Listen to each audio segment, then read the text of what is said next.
ഇതാ നമുക്ക് നല്ലൊരു കാളൻ ഉണ്ടാക്കിയാലോ, നല്ല കട്ട കാളൻ. ഇതുണ്ടെങ്കിൽ നമുക്ക് ചോറുണ്ണാൻ വേറെ ഒന്നും വേണ്ട കൂടെ.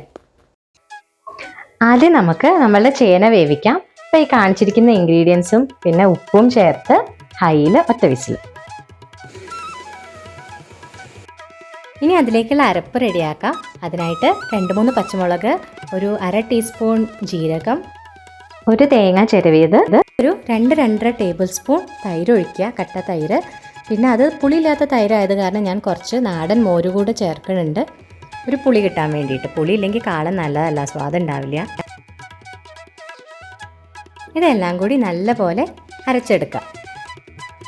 ഇനി നമ്മൾ കുക്കർ തുറന്നിട്ട് അതിൽ നമ്മൾ ബീറ്റ് ചെയ്ത് വെച്ചാൽ പുളിയുള്ള ഒരു 1/4 കപ്പ് കൂടി മോര് ചേർത്ത് കൊടുക്കുക. നമ്മൾ കഷ്ണം വല്ലാതെ ഉടഞ്ഞു പോകാണ്ട് ശ്രദ്ധിക്കണം വേവിക്കുമ്പോൾ. ഇനി ഈ മോര് ഇതിൽ കിടന്ന് നല്ലപോലെ തിളക്കട്ടെ, എന്നിട്ട് അത്യാവശ്യം ഒന്ന് കുറുകി വന്നോട്ടെ. ഈ സമയത്ത് കറിവേപ്പില വേണമെങ്കിൽ അതും ഇടാം കേട്ടോ. പിന്നെ ആവശ്യത്തിന് ഉപ്പില്ലേ നോക്കുക, അത് ആവശ്യം പോലെ ഇടുക. ഇതിന് ശേഷം നമ്മളുടെ അരപ്പ് ചേർക്കുക. അരപ്പ് ചേർത്തിട്ട് നല്ലപോലെ ഇളക്കിയിട്ട് അതൊന്ന് 2 മിനിറ്റ് തിളയ്ക്കാൻ വിടാം.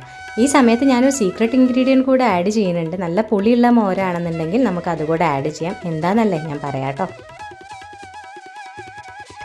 ഇനിയാണ് ഞാൻ നേരത്തെ പറഞ്ഞ സീക്രട്ട് ഇൻഗ്രീഡിയൻറ്റ് ആഡ് ചെയ്യേണ്ടത്. അതായത് പഞ്ചസാരയാണ്. ഒരു 1/4 സ്പൂണ് പഞ്ചസാര, അല്ലെങ്കിൽ നമ്മൾ ഇത് നല്ല പുളിയുള്ള മോരാണ് ഞാൻ എടുത്തിരിക്കുന്നത്. അപ്പം ഞാനൊരു 1/4 to 1/2 സ്പൂൺ ഇട്ടിട്ട്, അപ്പം നിങ്ങളുടെ പുളി അനുസരിച്ചിട്ട് ചെയ്യുക.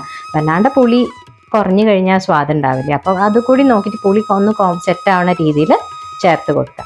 ഇനി അത് നല്ലപോലെ ഒന്ന് പതഞ്ഞ് ഒന്ന് കുറുകി വരട്ടെ. ഈ സമയത്ത് ഒരു 1/2 ടീസ്പൂൺ നെയ്യ് ചേർത്ത് കൊടുത്താൽ അതും നല്ലൊരു സ്വാദ് കൊടുക്കും. എന്നിട്ട് സ്റ്റവ് ഓഫ് ചെയ്യുക. ഇനി ഇതിൽ ഒരു 2 ടേബിൾ സ്പൂൺ വെളിച്ചെണ്ണ ഒഴിച്ചിട്ട് അതിലേക്ക് കുറച്ച് ഉലുവ പൊട്ടിക്കുക. അതിനുശേഷം കുറച്ച് കടുക് പൊട്ടിക്കുക. അത് നല്ലവണ്ണം പൊട്ടി വന്നു കഴിഞ്ഞാൽ അതിലേക്ക് ഒരു 3 വറ്റൽമുളക് പീസാക്കി ഇട്ട് കൊടുക്കുക. പിന്നെ കുറച്ച് കറിവേപ്പിൻ്റെ ഇല. എന്നിട്ട് ഇതെല്ലാം കൂടി നല്ലപോലെ പൊട്ടി വന്നു കഴിഞ്ഞാൽ നമുക്ക് നമ്മളുടെ കാളനിലേക്ക് ഇട്ട് കൊടുക്കാം.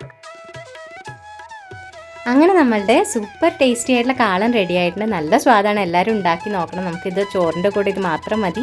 ഇഷ്ടപ്പെട്ട് കഴിഞ്ഞാൽ please like, share and subscribe. Thank you.